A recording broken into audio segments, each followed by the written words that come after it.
Hello, I'm Gideon Daniel. I'm going to tell you about the story about David and some King David. Okay, let's start. Huh? Huh? We started now. No, you stop even. Let's start it. We started. You can edit it. Okay. King David was King David wasn't a king when he started. He was a young shepherd boy. One day the prophet Isaiah, Samuel, the prophet Samuel, the prophet Samuel came and said to King Saul that you're not on king because when he destroyed the army and took people and took more things without God's permission. So God said that no one would be with him, and it was not with him. He could not get God. He could not ask God. It was shambles. So what? One time, one time, when one time, King Samuel came to David and his father. He came and said, "Show me your sons. God has chosen you, your sons." He showed all the sons, but none of them God said yes. And he said, "You have another son." He said, "Yes, it's David." So he went to David, and God said yes. So he anointed him, he blessed him, and then he was found king. When his battle was in the king's army, so they went to the king's battle because they were facing a giant, Goliath. David went there to being foolish because their father said so. And when they went there, when he went there, and then to give the food, his brothers, he found out that the people of Israel were not fighting because how big the giant was. So he delivered the food, and then the king Saul said, "Who is willing to fight the giant?" King, and then David said, "I'm willing to fight the giant." He put armor on him, but none fit him. He said, "I'm okay. I just need a single and stones."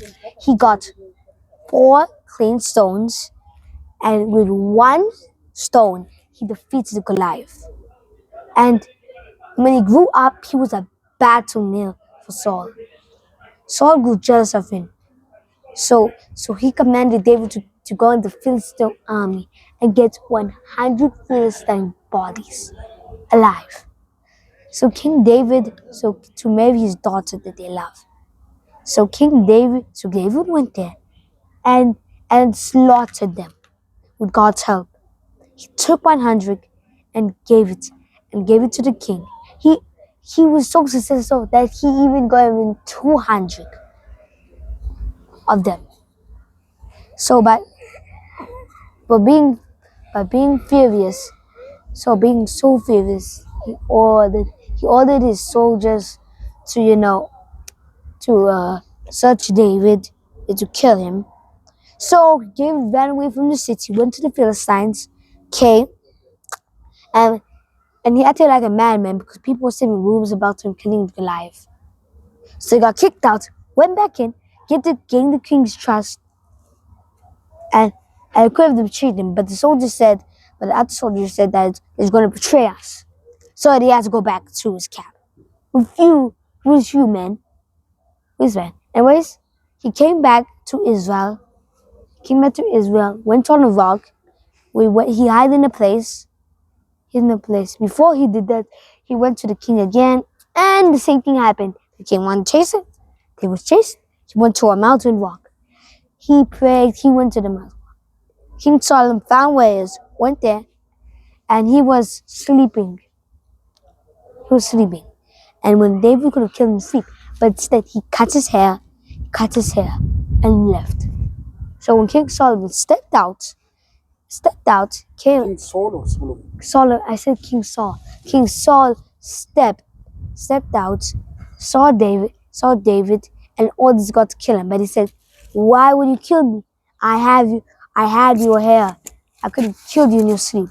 and then he protected. But then he went back there, and then he went back there. He tried it again, but he failed, and then he died in a battle with the Philistines. And after that, the son also died. So David was anointed king, and that's the story of King David. It's short part.